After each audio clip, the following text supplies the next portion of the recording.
திமுக அமைச்சர் பொன்முடி அவர்கள் பேசியிருப்பது உண்மையிலேயே மிகவும் வருத்தத்திற்குரியது, வேதனைக்குரியது.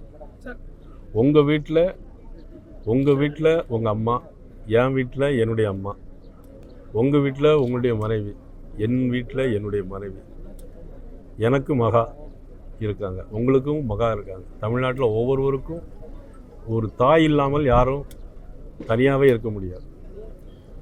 தாய் இல்லாமல் நான் இல்லை, தானே நேருக்கு யாரும் இல்லைன்னு புரட்சியில் எம்ஜிஆர் பாடியிருக்கார்.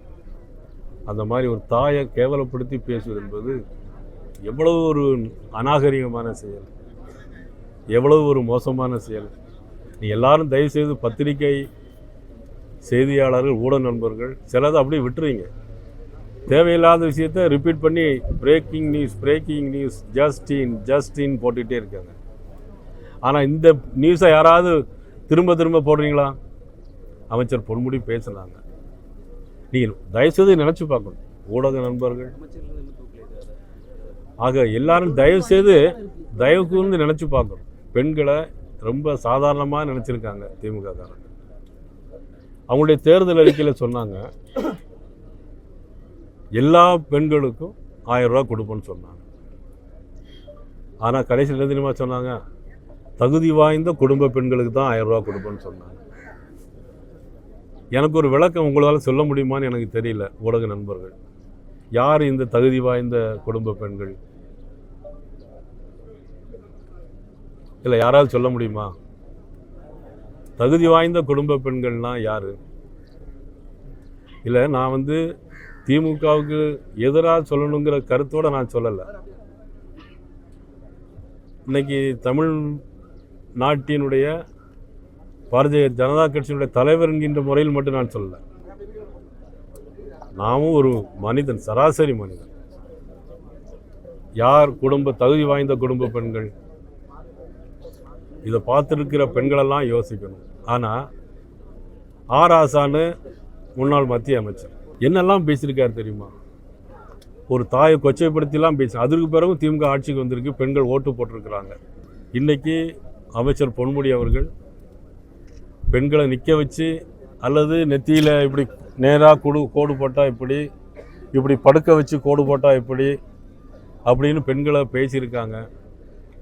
இதை எத்தனை பேர் நீங்கள் திருப்பி இந்த மீடியாவில் திருப்பி போட்டீங்க? நாட்டு மக்கள் உணர வேண்டும் அப்படின்னு சொல்லி எத்தனை மீடியாவில் நீங்கள் போட்டிருக்கீங்க? டிபேட் வேறு, மற்ற விஷயங்கள்லாம் எதனாலும் டிபேட்லாம் போட்டுருவாங்க. 4 கோடி ரூபா ரயிலில் பணம் பிடிபட்டுனோடனே நாடு முழுக்க ஏதோ என்கிட்ட வச்சு பணத்தை எடுத்த மாதிரி போட்டுக்கிட்டே இருந்தாங்களா? ஏதோ பணத்து மேலே படுக்க மாதிரி. சொர்க்கம் சினிமா படத்தில் சிவாஜி கணேசன் ஒரு பாட்டு பிடிப்பார். என்ன பாட்டு?